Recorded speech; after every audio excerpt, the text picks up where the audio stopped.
5 number, অর্থ সম্পদ যা আছে এগুলোকে কাগজের টাকায় রেখে দিবেন না। আমার নসিহত, হয়তো বুঝতে পারছেন না, মাথার উপর দিয়ে যাচ্ছে কথা, কিন্তু পরে বুঝবেন।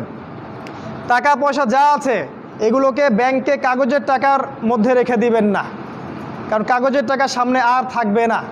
লিখে রাখেন, কয়েক বছর পরে দেখতে পারবেন সমস্ত টাকা হয়ে যাবে ইলেকট্রনিক। খালি পাঠাবেন ইলেকট্রনিক মানি, মানে আপনি টাকা ধরতেও পারবেন না, পকেটে রাখতেও পারবেন না, খালি জানবেন আমার অ্যাকাউন্টে এত টাকা আছে।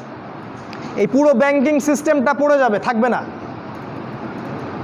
বিশ্বাস না হলে লিখে রাখতে পারেন, এই পুরো ব্যাংকিং সিস্টেম পড়ে যাবে, কাগজের টাকা থাকবে না। কি করবেন তাহলে?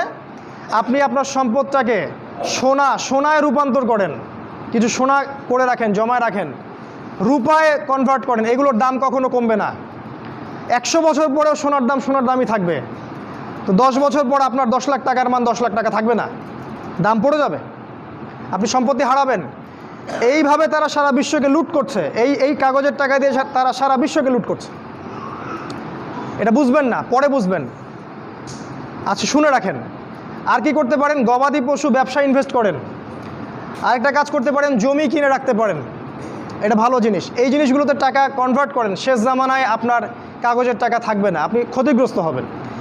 এখন টাকা যদি জমায় রাখেন, শেষ জামানায় আপনি ক্ষতিগ্রস্ত হবেন। আমি অর্থনীতি নিয়ে যথেষ্ট পড়েছি, আলহামদুলিল্লাহ, পড়েই কথাগুলো আপনাকে বলছি। আর কি করবেন?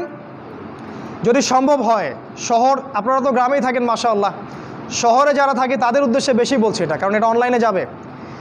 শহর কেন্দ্রিক জীবন ব্যবস্থা ত্যাগ করতে হবে। শহরে আপনি বাঁচতে পারবেন না, টিকতে পারবেন না, শহরগুলো ধ্বংস হয়ে যাবে। আল্লাহ পাক বলেছেন, ওয়াইম মিন ক্বরিয়া ইল্লা নাহনু মুহলিকুহা ক্বাবলা ইয়াউমিল কিয়ামা, কিয়ামতের আগেই প্রত্যেক নগরী আমি ধ্বংস করে দিব, আল্লাহ পাক বলেছেন। শহর থাকবে না, প্রত্যন্ত জায়গায় চলে যাওয়ার চেষ্টা করেন, গ্রামের বাসা ওইদিকে প্রজেক্ট করেন, ছোট ছোট মুসলিম কলোনি করে গড়ে তুলতে হবে। এই কাজগুলো করতে পারেন। আর কিছু করতে পারেন, শারীরিক প্রস্তুতি নেন। ফিজিক্যালি, যুবকদেরকে বলবো, ফিজিক্যালি প্রস্তুতি নেন, ব্যায়াম করেন, ভালো খাবার খান, নিয়মতান্ত্রিক জীবনযাপন করেন, এলোমেলো জীবনযাপন করবেন না। আর নিয়মতান্ত্রিক জীবনযাপন করার সবচেয়ে উসওয়াতুল হাসানা হচ্ছে রাসূলুল্লাহ সাল্লাল্লাহু আলাইহি ওয়াসাল্লাম। উনার সুন্নাহ মাফিক জীবনযাপন করেন, আপনি ভালো থাকবেন। কারণ সামনের দিনগুলোতে আরও ফিতনা বাড়বে, এবং আমাদের এই যুব সমাজের এবং তার পরবর্তী প্রজন্মের শারীরিক অবস্থাকে নষ্ট করে দেওয়ার জন্যে অগণিত খাবার বাজারে ছেড়ে দেওয়া হয়েছে, যেগুলোর মধ্য দিয়ে অসুস্থ হয়ে যাবে।